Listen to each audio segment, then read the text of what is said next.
So the Act 5 is entitled The Storm. So from title itself, it tells us that it's going to be the climax, and in fact, it is a climax of this particular drama. So in Act 5, we find that Charudatta appears in the garden of his house. Here he receives a servant of Vasant Sena, who announces that Vasant Sena is on her way to visit him. Now, from the previous video, we know the fact that Vasant Sena is going to visit Charudatta now, because she was finding a way to visit him, right? And she finally got the way, because when Charudatta's friend Maitreya, he went to see Vasant Sena. When he went to return the necklace to Vasant Sena, at that particular time she said that I'm going to visit Charudatta. So we already knew that he is going to visit Charudatta. So this is going to be the climax. Then Vasant Sena then appears in the street with the courtier. The two describes alternately the violence and the beauty of the storm which has suddenly arisen. Now there is a storm outside.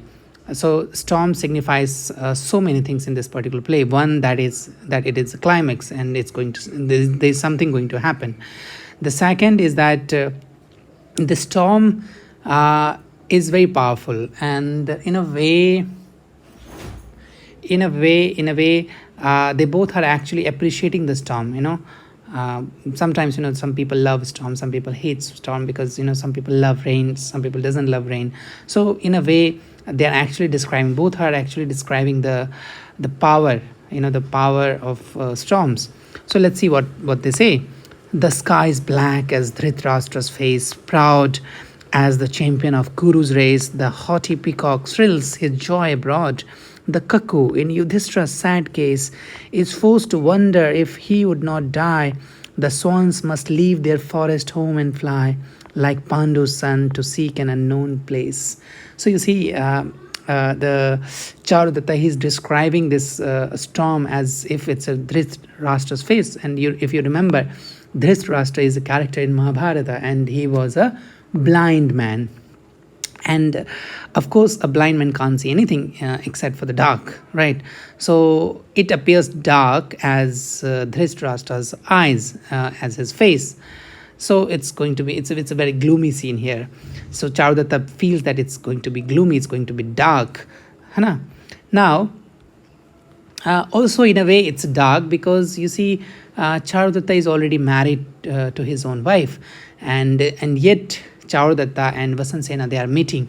And also one thing to notice here is that it was acceptable for the woman to have their man, it was acceptable for the woman in that particular time, that they can have their husbands can have multiple relationships. So here Charudatta is having a relationship, having a kind of extramarital affair with Charudatta, right? Anyway, now let's move on. Now in Act 5, the storm, now Lakshmi without the lotus. Now actually they're referring to Vasant Sena, the courtier. They're referring to Vasant Sena, how Vasant Sena looks.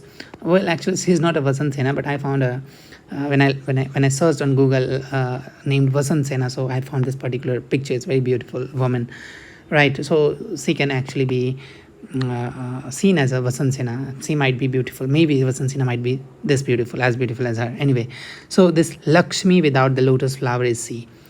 Now they're describing her as a Lakshmi. Lakshmi is someone, she's a goddess, right? She's very beautiful, she's pure, and at the same time she has a lot of money. So here Vasant Sena, she represents Lakshmi. Lakshmi in a sense that she has a money, she has a power, and she's beautiful as well.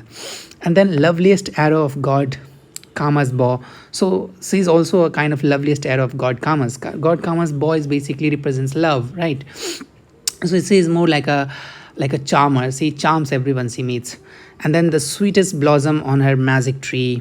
See how she moves so gracefully and slow.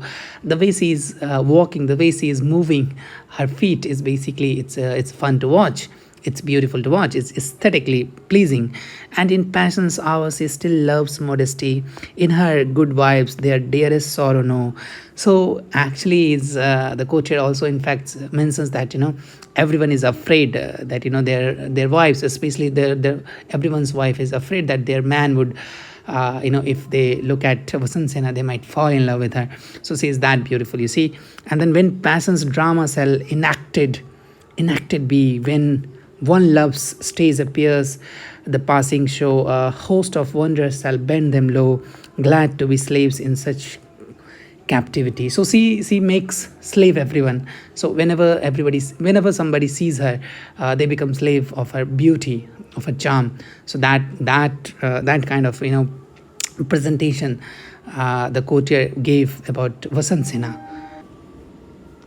Now, Vasant Sena, right? Says, "Oh, shameless, shameless sky." So sky is a shameless. I mean, it's raining. It's pouring cats and dogs. It's like it's raining heavily.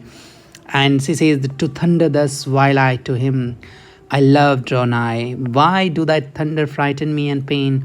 Why am I seized upon my hands of rain?"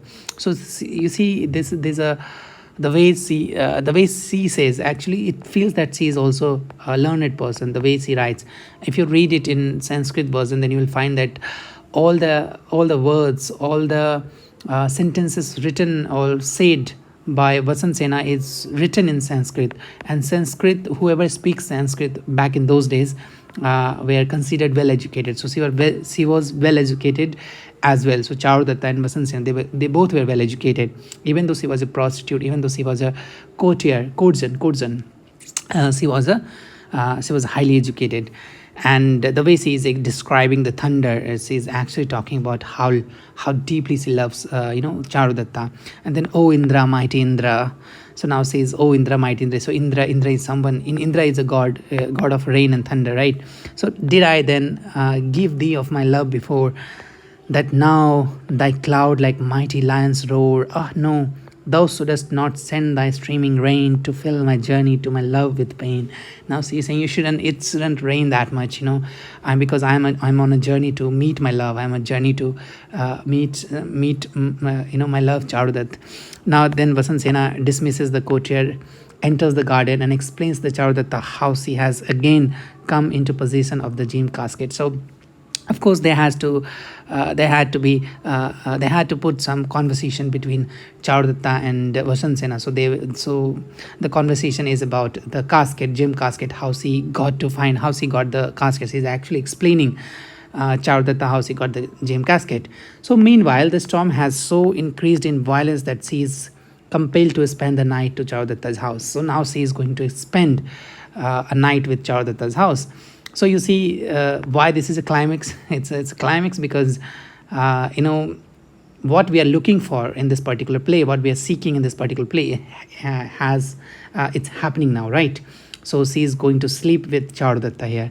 So again, there was one criticism that I have already mentioned earlier. It's a critical point of view that women had no place in saying anything back in those days, because you see, Charudat is a married, and still he is having an affair with Vasant Sena. So this could have maybe multiple interpretations. One interpretation would be that she is just a prostitute, she is just a courtesan. So it was okay to have a relationship with a courtesan.